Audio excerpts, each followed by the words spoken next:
కేసీఆర్ గారి ప్రోద్బలంతో TRS party అధికారంలోకి వచ్చిన 2 సంవత్సరాలలోనే గల్ఫ్ బాధితుల నివాసం ఉంటున్నటువంటి వివిధ దేశాల కౌన్సిలేట్లను డిప్లొమేట్లను పిలిచి నాయని నరసింహారెడ్డి గారి సమక్షంలో హైదరాబాద్లో ఒక సమావేశం జరిగింది. దాంట్లో ఎన్నో రెజల్యూషన్స్ తీసుకున్నారు. కానీ కేంద్ర ప్రభుత్వ సహకారం లేనందుకు మేము ముందుకు వెళ్ళలేకపోతున్నాం అనేటటువంటి అంశాన్ని అప్పటి హోంమంత్రి స్పష్టం చేశారు. అసలు ఏంటి కోఆర్డినేషన్ మిస్ ఎక్కడ అవుతుంది? లేదు, యాక్చువల్గా నేను కూడా ఉన్న ఆ రోజు 2015 జూన్ 26వ తారీఖు రోజున కేటీఆర్ గారు ఈ సమావేశాన్ని ఏర్పాటు చేయించారు. నాయని నరసింహారెడ్డి గారు డిఫాల్ట్గా అప్పుడు ఏంటంటే హోమ్ కమ్ లేబర్ మినిస్టర్ ఉండే.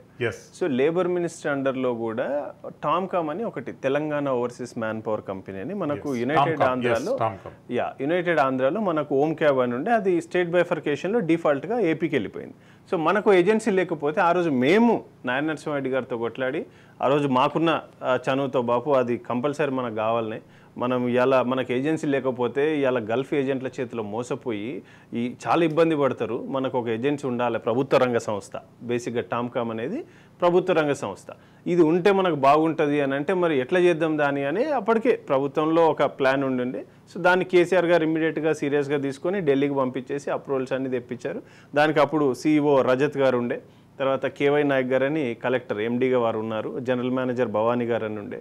సో వారందరూ దానికి ఒక మెకానిజం అంటే ఒక క్రూ ఏర్పాటు చేశారు. అప్పుడు చేసిన తర్వాత కేటీఆర్ గారు ఒకరోజు ఆ సమావేశం ఏర్పాటు చేసి అన్ని ఇన్పుట్స్ తీసుకున్నారు. వారు ఏం చేస్తే మనము NRIs కోసం ఏదైనా బెటర్ మంచి కాంప్రహెన్సివ్ పాలసీని మనం తీసుకురాగలుగుతాం అనేది ఒక సమీక్ష నిర్వహించారు. దాని తర్వాత అన్ఫార్చునేట్లీ వారు ఎప్పుడు కూడా దాని మీద ఒక రివ్యూ తీసుకురాలేదు, ఒక నోట్ తీసుకురాలేదు, ఒక ప్లాన్ లేదు, ఏం చేయలేదు.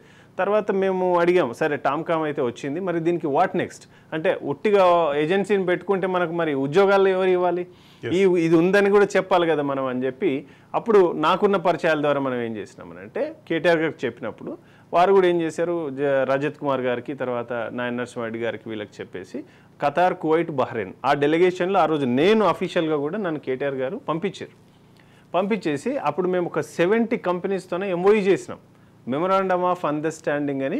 అక్కడ ఉన్నటువంటి కంపెనీస్లో హాస్పిటల్స్, హోటల్ ఇండస్ట్రీస్, తర్వాత సివిల్ కన్స్ట్రక్షన్స్ కంపెనీసు, తర్వాత చాలా రకరకాల కంపెనీస్తోన మనకున్న పరిచయాలతో మనం MOUs చేయించాం. అక్కడ కూడా చాలా మంచి రెస్పాన్స్ వచ్చింది. అది వచ్చిన తర్వాత కూడా బాగానే టామ్కామ్ కొంత వర్క్ చేయగలిగింది, అనుకున్నంత రేంజ్లో రీచ్ అవ్వలేకపోయింది. ఇందాక నేను చెప్పిన ప్రీ డిపార్చర్ ఓరియంటేషన్ కూడా కమ్స్ అండర్ టామ్కామ్. వీళ్ళు ఎవరైతే ఫారిన్ వెళ్తున్నారో అంటే స్పెషల్లీ గల్ఫ్ దేశం కావచ్చు, మలేషియా కావచ్చు, ఇట్లా ఏదైనా వర్క్ ఫోర్స్ వెళ్తున్నటువంటి వాళ్ళు కంపల్సరీ ప్రభుత్వంలో రిజిస్టర్డ్ చేసుకొని ప్రభుత్వ రంగ సంస్థ ద్వారా వెళ్తే ఇవాళ మనకి అక్కడ దురదృష్టవశాత్తు చనిపోయినా లేదా ఉద్యోగం పోయినా లేదా ఇంకో కంపెనీ మారాలన్నా కూడా మనకు అప్ టు డేట్ ఇన్ఫర్మేషన్ టామ్కామ్లో ఉంటుంది కనుక ఆ టామ్కామ్ని పనిచేయించే దానికి బలోపేతం చేయాలని కోరాం.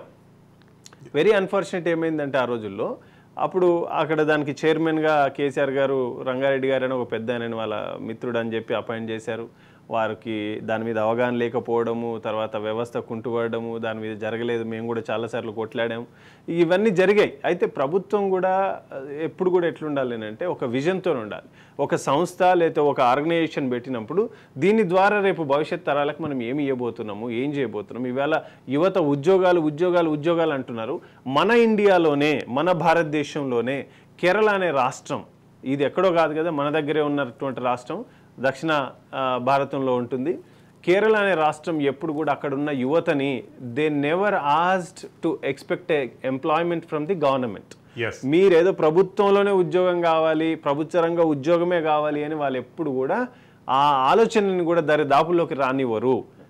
వాళ్ళు ఎప్పుడు కూడా ఒక వ్యక్తిని స్కిల్డ్ అంటే తనను తాను ఎలా సంరక్షించుకోవాలి, తనను తాను ఏ రకంగా షేపప్ చేసుకోవాలి, కెరీర్ పరంగా కావచ్చు, లేకపోతే బిజినెస్ పరంగా కావచ్చు, ఎడ్యుకేషన్ పరంగా కావచ్చు. ఎడ్యుకేషన్లో కూడా రకరకాల సిస్టమ్స్ అంటే ఊరికి ఏదో జనరల్ డిగ్రీలు చేసుకుంటూ పోతేనే అయ్యేది కాదు. జనరల్ డిగ్రీలో కూడా టెక్నికాలిటీ ఉండాలి, ఇంజనీరింగ్లో కూడా ఒక టెక్నికాలిటీ ఉండాలి. సో ఆఫ్టర్ కోర్స్ ఏం చేస్తున్నాం అనేది కూడా ప్రభుత్వం దీని మీద ఒక బాధ్యత వహించాలి.